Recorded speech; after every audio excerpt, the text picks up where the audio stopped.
Hello my friends, welcome back to Subnautica. Today we might get saved. We gotta go over to the island, which on the Subnautica map is right about there. And that is about a 3-minute drive in the sea moth, or puddle jumper as it is now named.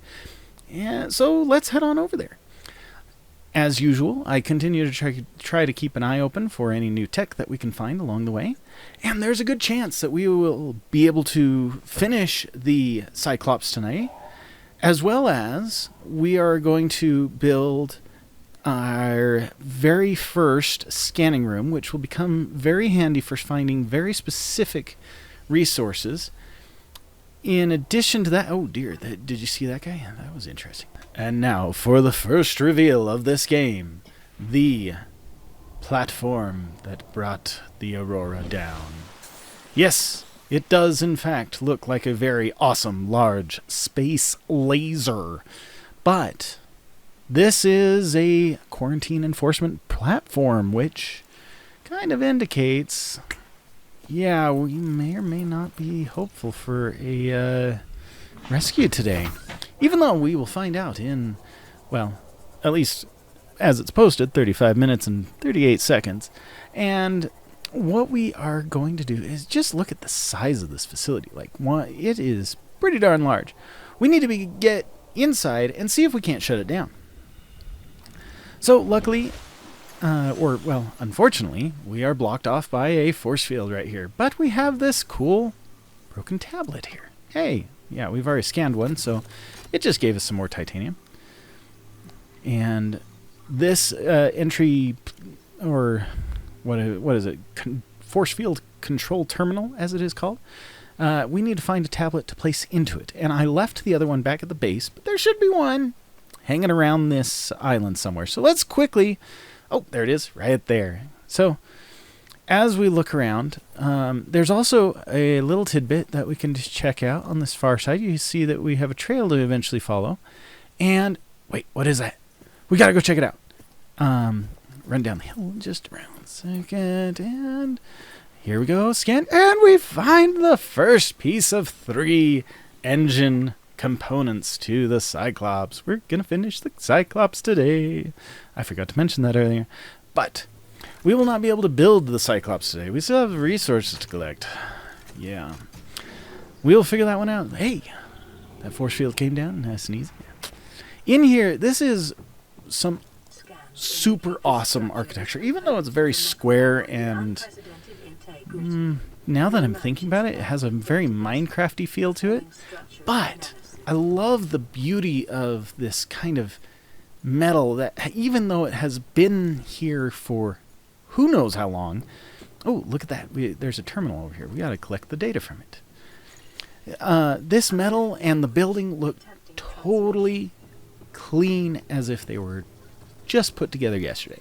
So, admittedly, I've been thinking about it. Every time I play this game, hey, check this out. These are energy cores. They are very useful for building extremely powerful batteries in the near future. I don't know if we got the recipe for it right now, but I'll have to check on that. But what I was going to say is there's a lot of wasted space in this place. Like, it really just kind of, this building doesn't make sense. One, it is the whole building is just kind of guiding us from one spot to the next. We're just continuously moving forward. And that's a weird kind of sensation to me. This is really cool. Check this out. This is an elevator. Your best probability of interfacing with this facility is achieved by accessing the control room in the lower section. So what the computer just told us is that there should be a control panel to hopefully shut down the enforcement control platform. I keep forgetting. That's probably what it's called. But this giant gun, we will hopefully be able to shut it down here in just a few seconds, or I will reveal something that we have not been paying attention to in terms of our character. Let's see what happens. So taking a quick look at, here's That was from one of my scans. I just felt like you guys could take a look at it. Pause it and read through the lore if you want. It does tell us a little bit about the enforcement control platform and its layout. This is the only gun found in the game, and I'll tell you why. At the time that Subnautica was being near finished, they had actually planned on having a few more items, which included a few guns and stuff. And unfortunately, there was a school shooting that really touched the hearts of the devs, and they decided to try to modify the whole game. Here's another archway. We'll have to... That one I don't think we'll get to activate soon. But I promise in the next episode, I will make the time to go activate at least one of these archways. And I'll show you what it does. But the devs were affected in a personal way by the school shooting, and they decided to take all the guns out of Subnautica. That is why this game dramatically increased in difficulty, because of the fact that you don't have guns to lean on.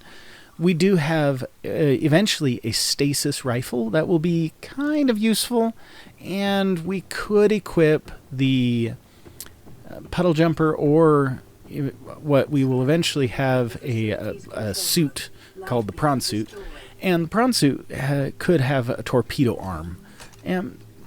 But we could equip the puddle jumper with the torpedo bay or the prawn suit, and we would have essentially a weapon against some of the bigger fish, which today I'm going to show you one of the bigger fish, our biggest enemy of the entire game. And here, this must be the control energy core, right? And that looks like a nice little green button. We ought to press it. Let's do that. Yeah, I like that. So upon pressing it,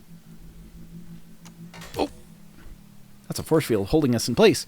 What is this? What is this? A needle! Ah! Oh, that sucks. Ouch. And it turned red. So, the core really did not like us. It actually turns out that we are currently infected with something. Specifically, the very virus that this entire control platform was put together by the ancient aliens who found the virus. They call it the Kara virus.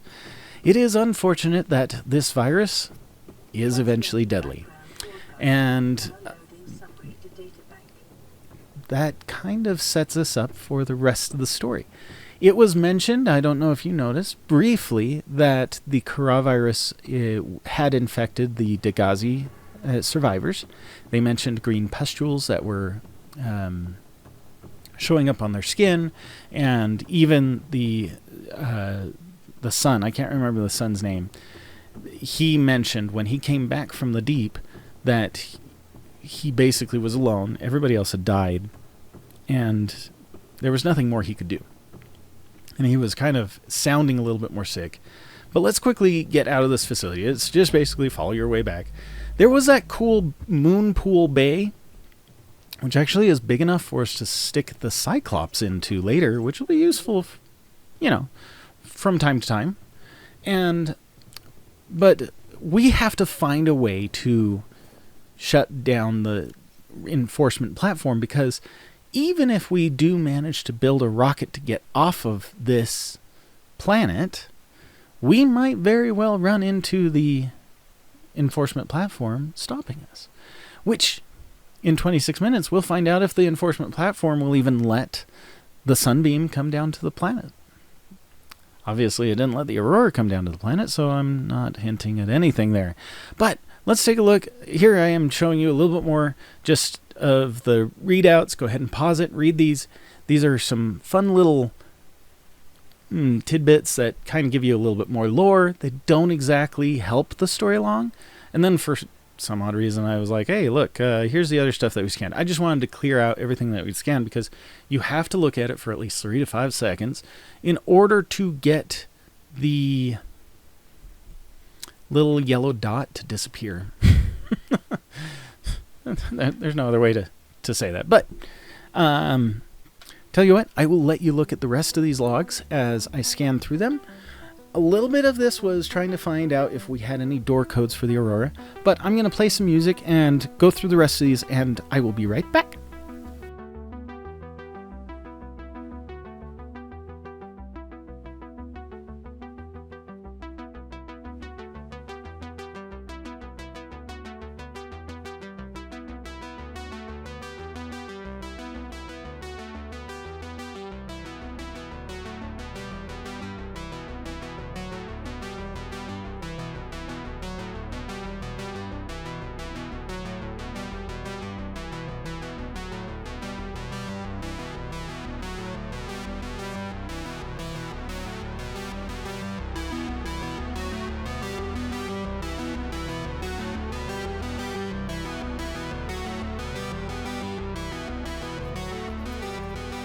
Okay, now, another thing about this island. We are very close to the last pieces of the engine portion of the Cyclops. So we are going to head over to the far side of the island here.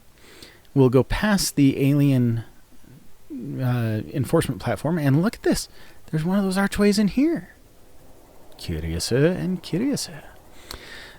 As we proceed, we will be able to find on this side of the island a few things that are not so cool. Right here, we get our first look at the Reaper Leviathan. This thing is wicked, and it will try very hard to eat you every time it sees you.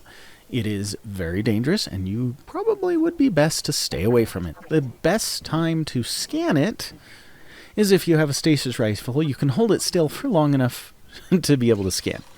So we find some technology. Hey, the alien containment. This will be awesome. We can now start a fish tank. This is why I grabbed an egg earlier.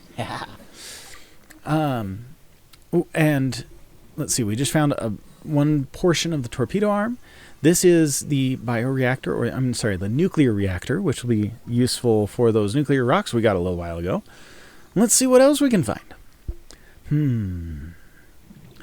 There's another engine, or the engine fragment. There you go. Cyclops, another arm portion. And so we've got the oh, this is the grappler arm. I didn't even realize we were scanning for that one. I thought we were scanning the torpedo arm. The grappler arm is probably the best attachment you can get for the it's a prawn suit. I totally forgot what it was for a second. And we got the Cyclops completed. Woo! Yes. So now we just have to find the resources and put the darn thing together. And then we'll spend an initial period of owning the Cyclops, wondering how we're going to power the darn thing, because we don't have the big battery recharger. Hey, we found another time capsule. Yeah, there's just water in there. Time capsule, a message from the pre-release. Wow. I'm not entirely sure if that actually is true, but that's kind of cool. Maybe we will pop that up later. If I fail to do that for long enough, I will make sure that I give a small amount of time to show the message from the pre-release, and we will proceed. So, sneaking past the Reaper Leviathan, check this out. This is that moon pool that I was telling you about that we can fit the Cyclops in. Which kind of makes you wonder if it wouldn't be best just to build a base inside the quarantine enforcement platform. That would be pretty hilarious. Yeah, I've never done that, actually. I don't know if that's a condonable action or not. But here's one more piece of the nuclear reactor, and let's see, what was I doing? Oh, yeah, we got to show off the... This is a good time to show off the... we have the repulsion cannon. So this thing has some wickedness to... Oh my gosh, I didn't mean to grab the rock. We want to grab the spider. This thing, we just killed the spider by throwing it at a rock. It's awesome! I don't know why I was able to pick up that rock, but I can't pick it up again. Somehow. Yeah, I can pick up other rocks, though. That's kind of cool. But we are burning power really fast, and I totally didn't even pay attention to that. And I actually, while I was showing this off, I ran out of battery power while there was still one spider around. I'm so silly. But let's cut to going back to the base right now. Here we are. We came back here, and we've still got 7 minutes and 50 seconds to go before the Sunbeam gets here. So let's see if we can build maybe... Oh, hey, look, a message. Partially translated broadcast. Biological subjects designated. That's creepy. Hunting, analyzing, sharing subject locations with other agents. Other agents. Interesting. So this is another prelude to a semi-enemy that we will run into that actually is not an enemy at all. It just doesn't know that we are not a bad set of people. So let's put together, while we're here, we need just a little bit of resources, and let's put together this light stick. I've been looking for the light stick for quite some time. Well, for at least the beginning of this game, because this light stick turns out to be way better. Well, not quite better than a flashlight, but it is useful in the fact that it will produce light while you're holding it, and it doesn't use up the battery. Like, it doesn't even have batteries in it. So, just really quickly, like, I can show you, we can go down to the ground here, and it's dark outside, obviously, but its only flaw is, for some odd reason, when you're, like, looking straight forward and holding this thing. Or, let's go back to the island, and... because we've got 6 minutes, now only 3 minutes. Cool. Tells you just how long these cuts actually take sometimes. You can see... oh, dang it, the sun's coming up. But you can see how the light helps just a little bit as you're exploring, and you don't have to use a flashlight that could be running out of power. But, like I said, it's kind of annoying how the devs made it so that it's sticking you in the face. I wonder if they wouldn't be willing to maybe fix the positioning of the hand while you're holding onto the light stick. Maybe have it out like a lightsaber or something like that. That would be kind of cool. Okay, while we take a look at this beautiful eclipse, it's not quite as total. Notice the gun just started to move. The quarantine enforcement... oh my gosh. The gun, I'm not going to call it the quarantine enforcement platform anymore, is positioning itself. This does not look good. But listen in, because the Sunbeam is about to contact us. Here we go. Survivor, we see you. Man, I don't know how you held out down there. We broke an atmosphere, and we're descending towards the landing site. Is that a building down there? What do you mean you can't identify it? Hold on. No turning There's back the Sunbeam.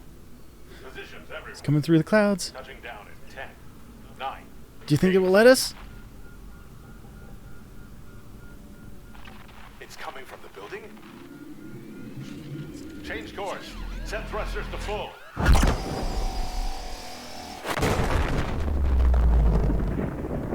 Okay, so we're not getting saved today. But that was spectacular.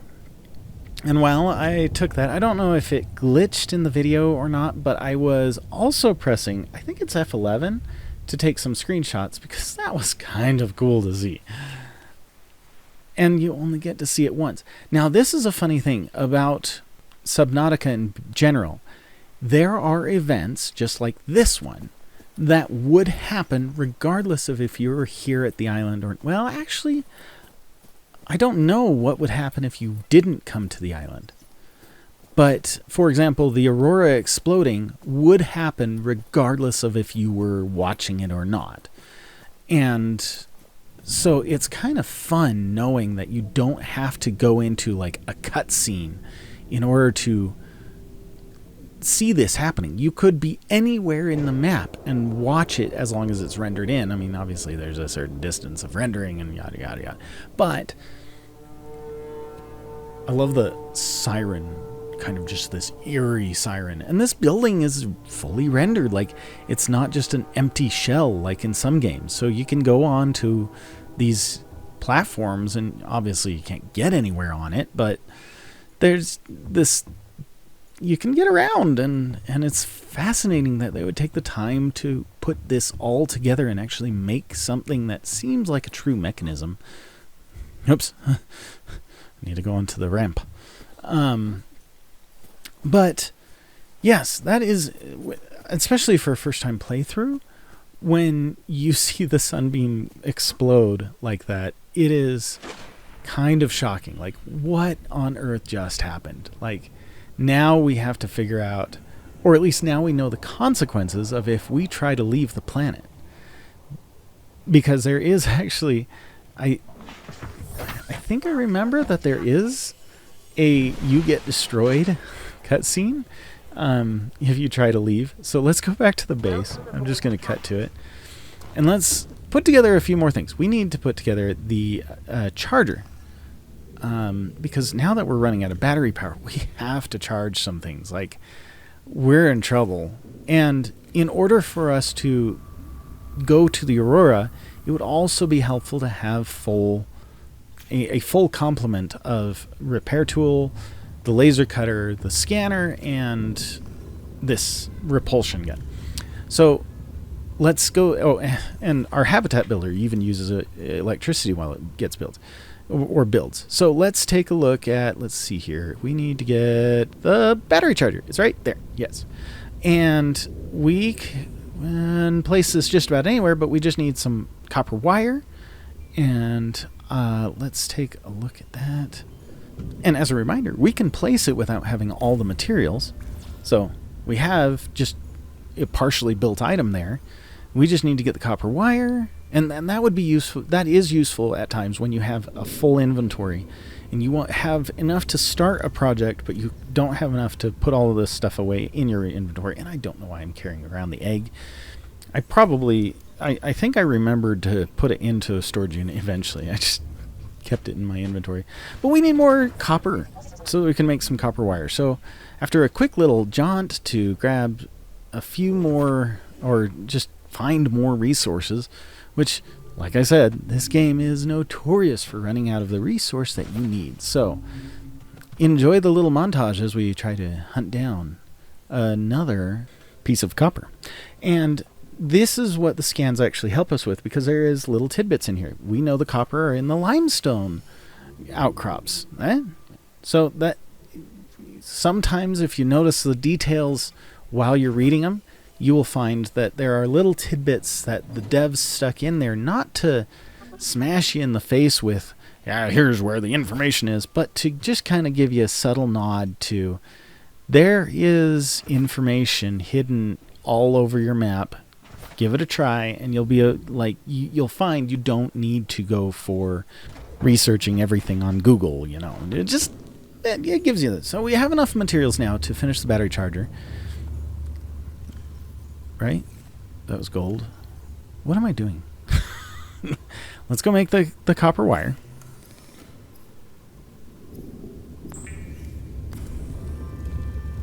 And then grab the build tool. And finish off our battery charger. Now, as a reminder, we can hit R. And when you tap R, you can pull the battery out of any of the powered items. Even till it reminds you that in the little bottom. And then you use your mouse wheel to scroll to whatever you're trying to do. I'm just going to unload these batteries. And we can only fit 4 into this charger for now. Well, I mean, not even, well, we can only fit 4 into the charger. So we're going to stick 4 batteries in. And this is a really neat little display item. Like, it tells you what the percentage of each battery is. So if you needed full batteries and you wanted to see how long it's going to take, or not quite how long, but if any of them are at full, you were in a hurry, you could grab the battery that's the full list and you'd be good to go. But we now kind of have, since we're going to be adding on to the base, we are going to eventually, before the end of the video today, we're going to need another solar panel to give us more power, and we are going to our base currently is at its minimum point. Like, I think we have like 1 whole point left, and if that drops below 0 or goes negative, we will actually start flooding because the base will lose integrity. So we're going to have to do a little bit of reinforcement to the base. Otherwise, we won't be able to continue building onto the base. So let's get some more power, and I'll show you right now. You can even see that the power is creeping up right here, and it doubled. So it was at 75, now it's at 150.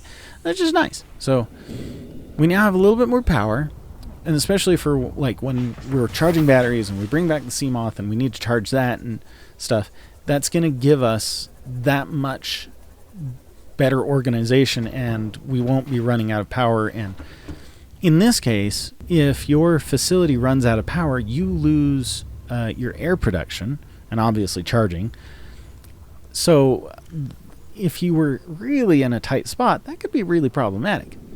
And something also to think about, I mentioned it in the description last time we did the video. Here's the screenshots I took. Aren't they cool? Why the screenshots, you ask? Because we need to know where those screenshots are so we can put a map into the game.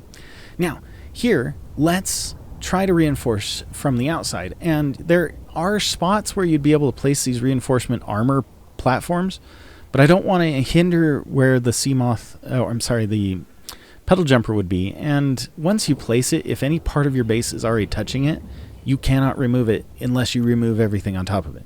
So I think we're going to divert to putting something on the inside of the base. And there should be several spots. We just need to place it in one of the flat areas. I don't know why, now that I think about it, that I didn't just place it behind those lockers. Whatever. It's all right. So let's place this. This is a different item that we have to choose, but we can place this right. Let's place it right on this wall over here. See, you have spots where it will click or snap to it, and then check it out. It added 7 to the integrity of our base. So now we can add another item onto our base, and that other item is, I don't know what I'm doing. Hang on. Oh yeah, back on track. The scanning room. Here we go. Now the scanning room is an outdoor item, so we need to place it, and notice it's red still. We have to place it a little ways away from our base so that it has a little bit of a connection tunnel or whatnot. I don't know. That's just the way the devs built it. But yeah, we have it partially built. We just need to go get some resources. So very quickly, let's do a quick flyby. Nope, can't go in there. We don't have enough armor. I think we can swim in there later, but it's too hot. As I'm exploring, I'll tell you about the map. It is kind of hard to navigate in the game without some sort of map. And some cunning player a long time ago figured out that if you take a screenshot, then go to the archives of where your save game is stored, there will be a folder for the screenshots. And they gave us a beautiful map. That was the map I showed at the beginning of the episode, that you can put into the screenshots, and it fits the photo frame exactly. So once we get the Cyclops, I'm going to... Oh yeah, check this out.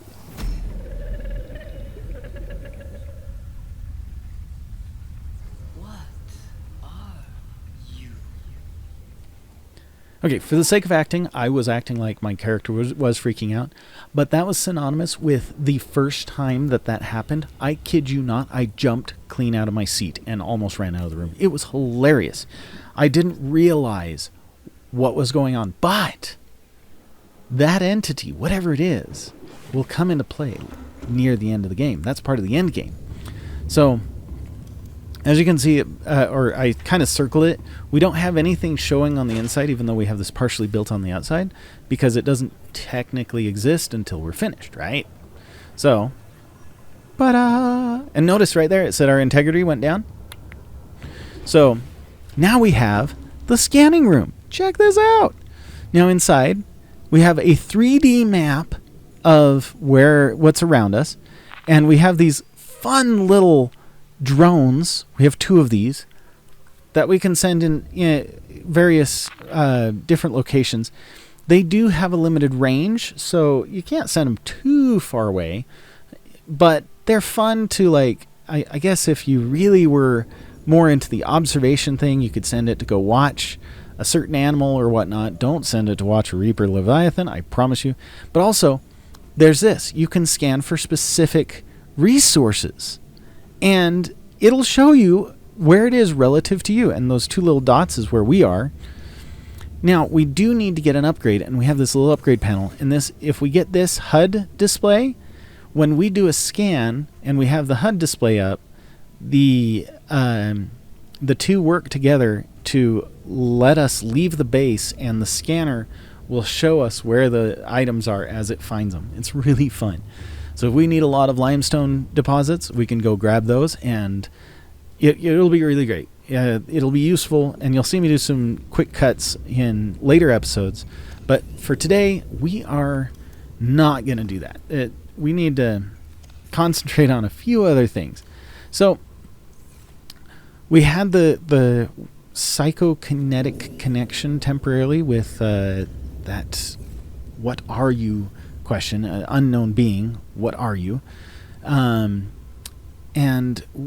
that leaves us with serious questions, and which means we've got to go deeper. And here's that message from the pre-release. Oh my gosh, my tongue is getting tied now. Pre-release. I'll let you guys read this for a second. As I mentioned, we need to find more of what the Dagazi survivors did. There are 2 bases that we need to find underwater. So we found the 3 facilities up on the island. There are 2 more that we need to hunt down, and there will be some useful things in there. As well as we need to find some more depth modules, which means next episode we need to put together a modification station which will help us upgrade 1, our O2 reserves. 2, we will be able to upgrade are we able to upgrade the Puddle Jumper's depth module? I don't know if we'll be able to at least upgrade a few things. And who knows, maybe I'll put together this alien containment thing. That would be kind of fun. Then we could study some fish in a world full of fish. Anywho, hey, there is the nuclear reactor. I personally don't like using the nuclear reactor because it's not automated. Like, it'll last a long time, the power will, but it's good in a pinch. We've got the Cyclops. We'll put that together next time. And I really want to find this thermal plant, because you put that next to a hot area of water, and guess what? You have unlimited power. And it will be useful as we go deeper, because solar panels won't be useful anymore when we go deeper. Yeah. So, that being said, we still have our kind of okay-ish view out here. There's much better views that we will have later on in the game. And I feel like I'm talking a lot into the future. But for now, guys, this has been fun. Let's call it a day here, and we will see you guys next week. Thank you very much for joining me, and leave a like and subscribe. If you've liked the series so far, it'll help me know that I'm actually on a good path. Otherwise, we will see you next time. Bye-bye.